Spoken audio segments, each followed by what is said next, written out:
खबर मध्य प्रदेश देख रहे हैं आप। लोकमंच न्यूज में आपका स्वागत है। सीधे रुक करेंगे अब खबरों की और बात करेंगे सबसे पहले आज बैतूल की। बैतूल में सूचनाकर्ता श्रीमती सरिता पति सोनू खाटे नीग्राम खंडे पिपरिया बोरदोही ने रिपोर्ट किया है कि वो उसके भाई छुन्नू उर्फ मोहन इरपाचे के पास दोसरा में रहती थी और उनके पति सोनू गाठी की अमला आने की वजह से खबर मिली।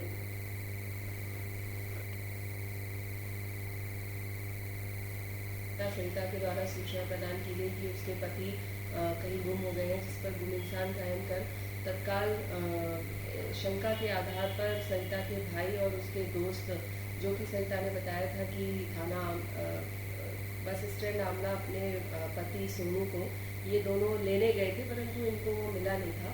शंका के आधार पर छन्नू और उसके दोस्त से हिकमत अम्मी से पूछताछ की गई, जिन्होंने पूछताछ में पहले तो पुलिस को गुमराह किया। गुमराह करने के बाद उन्होंने बताया कि ये छन्नू और उसका दोस्त सोनू को लेने आमला गए थे। आमला से वो उसके गांव लेके आ रहे थे। बीच में ही चूंकि जो सोनू है वो अपनी पत्नी सरिता को पहले परेशान करता रहता था, उसके साथ मारपीट करता था, जिससे कि उसका भाई सोनू से रंजिश रखे था। उस रंजिश के चलते सोनू की छन्नू और उसके दोस्त ने मिलके खेत में ले जाकर पटक कर लात घूसों से मारकर और चप्पलों से बार करके हत्या कर दी और गला सहित। तो राजधानी भोपाल के हमीदिया अस्पताल में आग लगने की घटना पर नगरीय विकास एवं आवास मंत्री भूपेश सिंह का एक बयान सामने आया। उन्होंने कहा है कि ये घटना बहुत ही दुखद है। सरकार सुनिश्चित करेगी कि ऐसा हादसा दोबारा ना हो।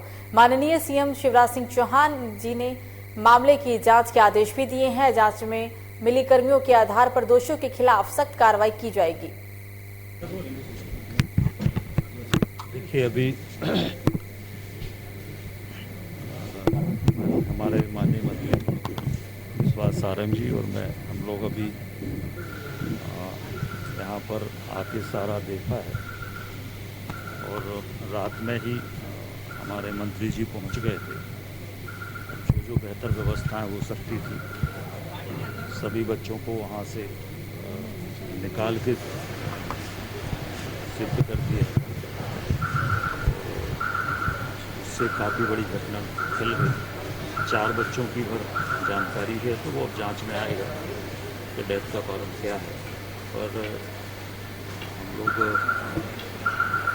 घटना दुखद है और आगे इस तरह की घटनाएं ना हो, इसके लिए वो माननीय मुख्यमंत्री जी ने जांच आदेशित की है और जांच के आधार पर भी आगे सुरक्षा के उपाय सरकार करेगी। परंतु घटना दुखद है और आगे ना हो, इसके लिए हम लोग पूरा प्रयास करेंगे। तो प्रदेश के पूर्व मुख्यमंत्री कमलनाथ ने हमीदिया कैंपस के कमला नेहरू चिकित्सालय में हुए दर्दनाक हादसे को लेकर प्रदेश सरकार को आड़े हाथों लिया। कमला नेहरू अस्पताल में आग लगने के मामले पर कमलनाथ ने कहा है कि लगातार घटनाएं सामने आ रही है। 6 महीने में ये दूसरी घटना सामने आई है। कमलनाथ ने यह भी कहा कि मामले को लेकर जिम्मेदारी तय की जानी चाहिए और मामले की निष्पक्षता से जांच भी करनी चाहिए। संकेत है, इसमें पूरी जांच होनी चाहिए, दोषियों के ऊपर कड़ी कार्रवाई होनी चाहिए और जो फायर प्रिवेंशन का इक्विपमेंट था वो बिल्कुल नष्ट पड़ा था। एक घटना के बाद उसको ठीक करने का प्रयास भी नहीं किया। तो ये इसकी जिम्मेदारी हमें फिक्स करनी चाहिए और दी गई है, इसकी जिम्मेदारी चाहिए सबसे। ये सब देखिए। तो सीहोर में शिवसेना नेता के घर से सेक्स रैकेट का भंडाफोड़ हुआ। पुलिस ने मौके से कार, नकदी भी जब्त की है। 4 लड़कियों, 3 ग्राहक के साथ ही महिला मैनेजर, संचालिका व चालक को भी गिरफ्तार किया गया। जिस महिला के घर पर यह कार्रवाई हुई वो खुद को समाज सेविका बताती है। एक महिला के द्वारा इस तरह से अनैतिक देह व्यापार का काम किया जा रहा है। पुलिस के द्वारा इसे पहले वेरीफाई किया गया और वेरीफाई करने के बाद पुलिस अधीक्षक के निर्देश पर व्यवस्थित रूप से इसमें टीम बना करके कल कार्रवाई की गई है। कार्रवाई के दौरान वहां पर 5 महिलाएं और 5 पुरुष मिले हैं जो कि इस अनैतिक देह व्यापार में शामिल थे। इन्हें हिरासत में ले लिया गया है और इनसे विस्तार से पूछताछ की जा रही है। शिवसेना के बढ़ते कदमों को देखते हुए शासन प्रशासन जहाँ भी मध्य प्रदेश के अंदर कोई भी गतिविधियाँ होती हैं, उन गतिविधियों में शिवसेना का नाम लेना, जैसे उनको कि शासन द्वारा प्रशंसा की जाएगी, इस दृष्टि से इसी के देखते हुए सीहोर जिले में भी उन्होंने एक रैकेट का पर्दाफाश। तो छतरपुर में जगह जगह पर हर पंचायत स्थानों पर गौशाला शासन द्वारा बनाई गई है, लेकिन लगता है कि गोवंश रखने के लिए शासन द्वारा समुचित व्यवस्था नहीं है, जिस कारण से ही अब आरोपी गण गोवंश को मौत की नींद सुला रहे हैं। आज भी गौमाता जगह जगह ठोकर खा रही है, लेकिन केंद्र सरकार प्रदेश सरकार के कानों पर जू नहीं रेंगती।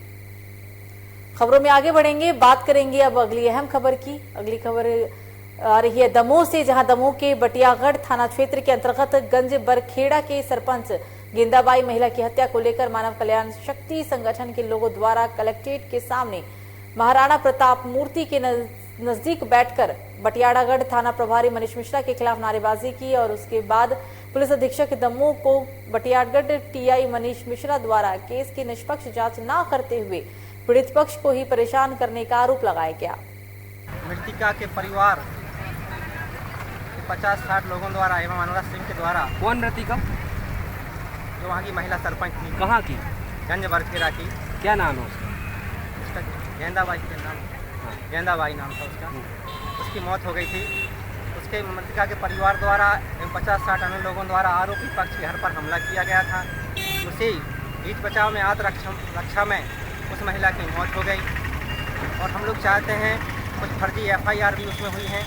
संगठन यह चाहता है कि पूरे घटनाक्रम की एक सक्षम अधिकारी द्वारा जांच की जाए। सरपंच बड़ी बहू उर्फ गेंदाबाई की जो हत्या वहीं गांव के गोदी समाज के लोगों ने की थी, तो इस हत्या के प्रकरण में जो है करीब 9 व्यक्तियों के विरुद्ध जो है धारा 302 का प्रकरण संबोधित किया था। इसी के तारतम्य में ये भगवती मानव कल्याण संगठन के लोग आए थे कि सर इसमें कुछ लोगों को जो है झूठा फंसाया गया है, इसलिए निष्पक्ष जांच की जाए। साथ ही उनका कहना है कि जो आरोपी पक्ष हैं उनके घरों पर भी तोड़फोड़ की गई है और उनकी जो अन्य महिलाएं हैं।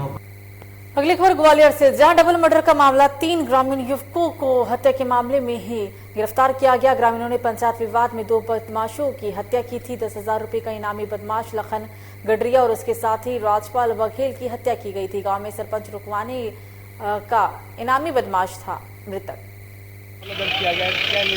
ये विलेज धर्मपुरा जो थाना गिरजौरा में आता है, इसमें कल एक घटनाक्रम हुआ था जिसमें एक इनामी बदमाश था और एक उसका साथी था। इसकी हत्या हो गई थी। इस पर 302 भारतीय दंड विधान के तहत 3 लोगों पर प्रकरण पंजीबद्ध किया गया है और कुछ अन्य लोग शामिल थे। और इसी प्रकार ये इनामी बदमाश ने जब गांव में पंचायत चल रही थी उस वक्त आके वहाँ पे अवैध हथियार से फायरिंग की थी। तो इस पे और इसके साथियों पर 5 लोगों पे धारा 307 के तहत प्रकरण पंजीबद्ध किया गया है। दोनों ही मामलों में कुछ अरेस्टिंग हो चुकी है। तो इंदौर लोकायुक्त पुलिस ने बड़ी कार्रवाई करते हुए 12 लाख की रिश्वत के साथ भ्रष्ट अधिकारी को भी गिरफ्तार किया। अधिकारी ने 1 करोड़ से अधिक के बिल के पास करने के एवज में फरियादी से रिश्वत की मांग की थी। लोकायुक्त ने सोमवार शाम MDH कंपाउंड में कार्रवाई कर भ्रष्ट अधिकारी को रंगे हाथ गिरफ्तार किया है।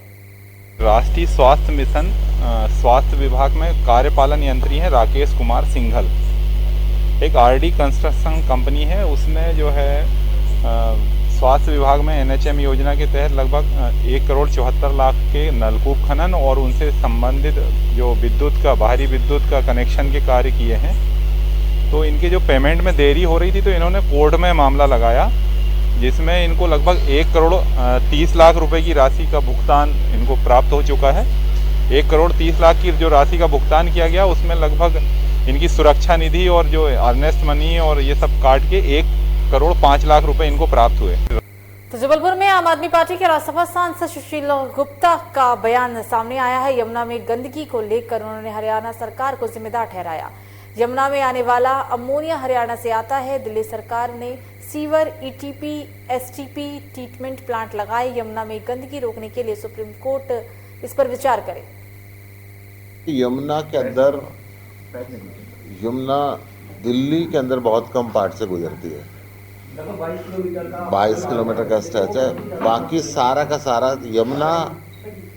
यमुना के अंदर अमोनिया जब आता है तो हरियाणा की इंडस्ट्रीज से आता है, और समय समय पे जब अमोनिया आता है तो जल स्तर हमारा ख़राब होता है, उसका लेवल ख़राब होता है। दिल्ली सरकार ने बहुत से सीवर ट्रीटमेंट प्लांट लगाए हैं, एसटीपी लगाए, ईटीपी लगाए, इंडस्ट्रियल ट्रीटमेंट, वाटर के ट्रीटमेंट के लिए। और हमने तय किया कि इस 5 साल के अंदर हम एक भी गंदा नाला दिल्ली के अंदर नहीं रहने देंगे।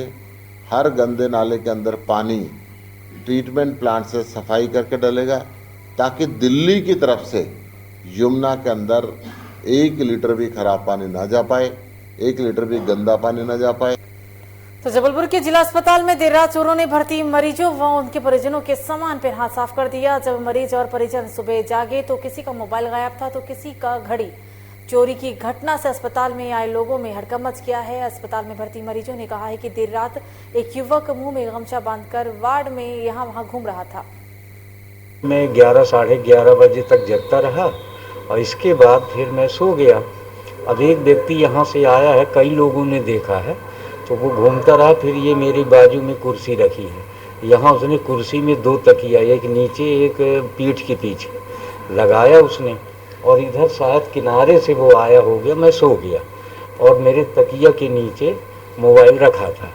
और सुबह मैं उठा, 5 बजे उठा मैं दवाई खाने के लिए, तो देखा तो मोबाइल गायब था। फिर पूरे बिस्तरा उस तरह में झांका, तकिया के नीचे झांका, कहीं नहीं वो किया।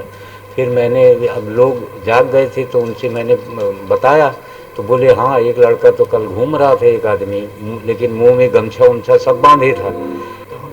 यार रात को 3 सवा 3 बजे एक लड़का घूम रहा था यहाँ पे, तो हमारे दोस्त के पापा जी एडमिट हैं, वो उन्होंने पूछा भी, हमारे बेड के पास भी आया, बॉटल भी ट्रिप देखा और पूछा भी कि क्या हो रहा है, तो उन्होंने पूछा भी कि क्या आया है, तो बोले यहीं वार्ड का हूँ, और कोई नहीं पहचानता उसको, और उनको लूज मोशन की बीमारी, तो उनको लेके जा रहे थे, तो फिर वो यहाँ से बाहर चले गया। तो फिर सवेरे बाद में आके देखे तो हमारे घड़ी पहने थे अपने हाथ में, वो घड़ी नहीं थी। मोबाइल और घड़ी दोनों? हाँ बताइए ना, बस क्या चोरी किया है यहाँ से? अंकल का मोबाइल और हमारी घड़ी बच गई है। आपका नाम? अजीत सिंह। कौन से हॉस्पिटल से गए हैं? ये विक्टोरिया हॉस्पिटल से, वार्ड नंबर 4 पलक नंबर 20 में थे उस समय। तो जबलपुर के रांझी थाना क्षेत्र अंतर्गत एक 11 वर्षीय बालिका के साथ दुष्कर्म जैसी घिनौनी घटना को अंजाम दिया है। क्षेत्र में रहने वाली 11 वर्षीय छात्रा स्कूल से जब अपने घर लौट रही थी तभी घर में स्कूल की ड्रेस बदलने लगी। मोहल्ला का रहने वाला एक युवक छात्रा को अपने घर में अकेली पाकर उसके घर में जबरन घुस आया और उसके साथ दुष्कर्म जैसी घिनौनी घटना को अंजाम देकर फरार हो गया। बालिका है जो थाना रांझी क्षेत्र के अंतर्गत मानेगांव एक जगह है, तो वो कल अपने स्कूल से आई थी, उसने अपने चेंज किया और चेंज करने के बाद घर से बाहर निकली तो वहीं पर एक 17-18 साल का लड़का है जो कि पास में उसको ले गया और उसने उसको साथ दुष्कर्म किया है। और उसमें जो मारा पीटी हुई थी, बाद में धमकी दी गई थी, तो उस लड़के को हमने गिरफ्तार कर लिया है और दूसरा अभी रात भर से तलाश की जा रही थी, अभी वो फरार है। तो क्या ये दोनों ने ही दुष्कर्म की घटना को अंजाम दिया? नहीं, एक ने तो सिर्फ गाली गलौज या मारना पीटना किया है।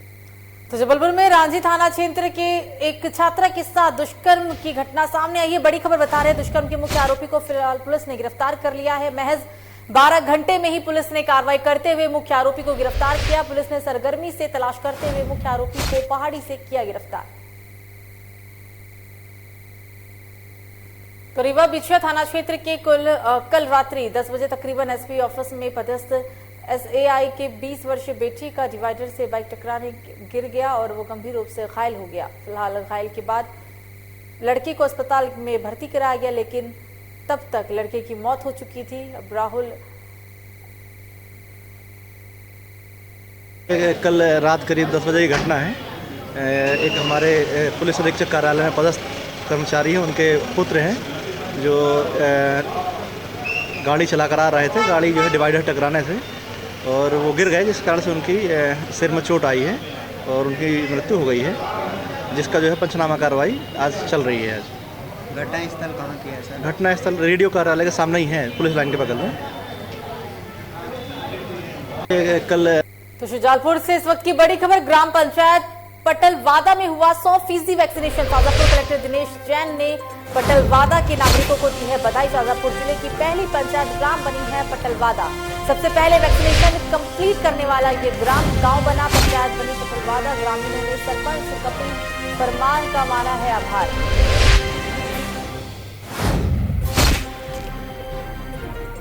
तो जैन जिले के महिदपुर तहसील के सिविल अस्पताल के डॉक्टर रामपुरिया जी पूरी टीम के साथ यहां पहुंचे। लगातार अपनी यहां पे वो सेवाएं दे रही हैं, जहां आज के दौर में कोरोना, डेंगू, टाइफाइड, मलेरिया जैसी बीमारी पैर पसार रही है और इसी वजह से ही अस्पताल में लोगों को जगह भी नहीं मिल पा रहा है। हर किसी की हालत खराब है। ऐसी परिस्थिति में सिविल अस्पताल की डॉक्टर अपनी सेवाएं दे रही हैं।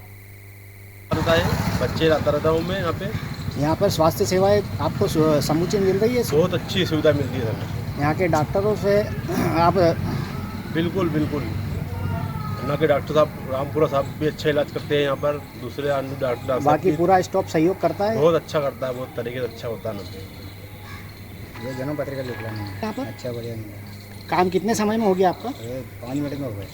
अभी थोड़ा सा ये मौसम चेंज हो रहा है, इसमें थोड़ा सर्दी जुकाम बुखार के पेशेंट काफ़ी ज़्यादा हो रहे हैं और पोस्ट रेनी सीजन भी बरसात के बाद भी थोड़ा सा क्या है कि सर्दी में ये बुखार के पेशेंट बढ़ जाते हैं। अभी डेंगू के पेशेंट आ रहे हैं अपने हॉस्पिटल में या अभी कोई कमी है? ऐसे क्लियर कट डेंगू के पेशेंट तो क्या है एक आध कोई देखने को मिला है, बाकी अभी बुखार के पेशेंट आ रहे तो सामान्य तौर पर सर्दी जुकाम बुखार के पेशेंट भी हो सकते हैं। तो विदिशा जिले की त्योंदा तहसील के अंतर्गत आने वाले ग्राम खोरेदा में कुआं धंसने की वजह से एक किसान मलबे के नीचे दब गया। किसान के शव को निकालने के लिए एसडीओपी भारत भूषण शर्मा के नेतृत्व में भारी पुलिस बल और शासन प्रशासन की टीम मौके पर मौजूद है।